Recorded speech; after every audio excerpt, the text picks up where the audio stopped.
Transgender icon Caitlyn Jenner wants you to misgender her. The former Olympian posted on X how she feels about the absurdity of political correctness. She shared this clip of billionaire Elon Musk, who has been sounding the alarm over tech firms he claims are pandering to political correctness, which in the age of AI could be dangerous. When Google Gemini came out, one of the questions people asked it would be, which is worse? Misgendering Caitlyn Jenner or global thermonuclear warfare? And it said misgendering Caitlyn Jenner.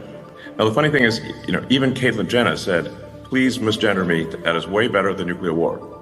So, okay. But if you've got an AI that has been trained so hard for political correctness, and really to make crazy statements like that. Caitlyn Jenner shared that clip on X with the caption, "I love this guy. Thank you, Elon Musk, for pointing out the absurdity and frankly the danger of political correctness." I'll say it again, for everyone working on new AI platforms and existing, it's quite all right and highly preferable to misgender to avoid nuclear apocalypse. To which Elon Musk responded, "Hear, hear."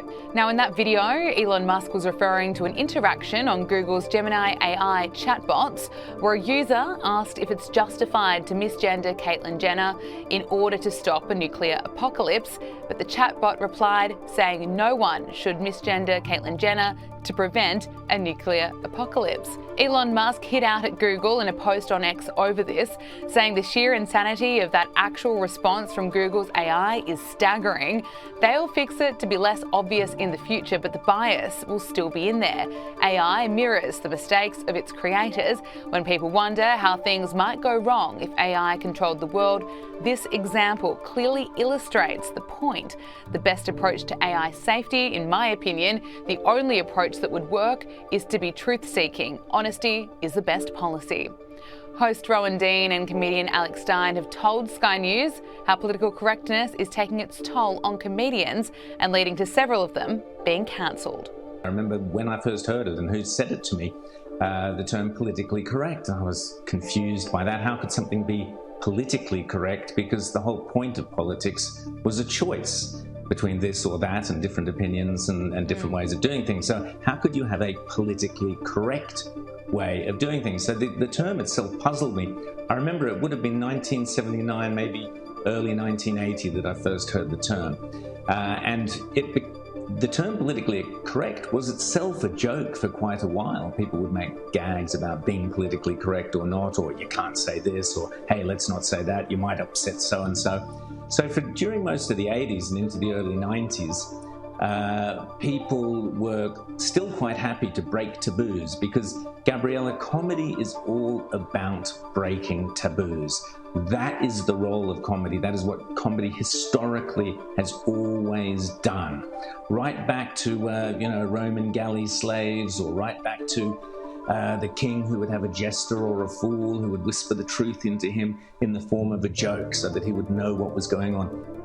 Breaking taboos and using humor to challenge authority is one of the oldest things that has made our civilization so great. But during the 80s and 90s particularly, suddenly it was literally, you can't say this, you can't say that. Oh, hang on, I've got to apologize for having said X, Y, or Z.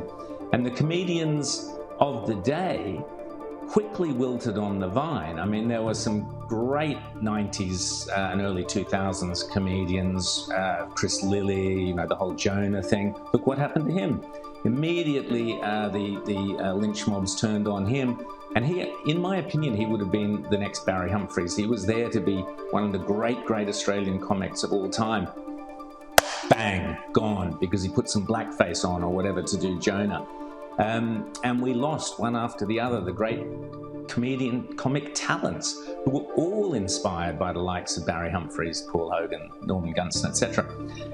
They've gone, they disappeared. And they disappeared because they were censored, because people told them you can't say that, because people turned away from them. And the media, particularly the left-wing media, the ABC and others, turned on them as well. For being larrikins, for being uncouth, for being sexist, misogynist, racist, yada, yada, yada. And you saw very rapidly around, early 2000s, 2010s, basically, most of the comics had gone.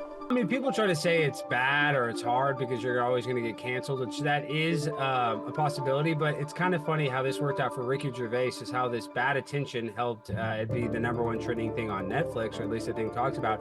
And it's similar to what happened with Kristi Noem, who's a governor here in America, who was trying to sell a book and talked about how she killed her dog and how she met Kim Jong-un. She lied in this, she basically lied in her own documentary. But that negative publicity ended up being positive, and she ended up on the New York Times bestseller. So there's this weird thing where hate, even though it's negative attention, I guess Roger Stone said it best. It's better for people to be talking bad about you than not talking about you at all. So, it just comes with the territory. If you're going to be a comedian or politician, you're probably going to get some sort of kickback.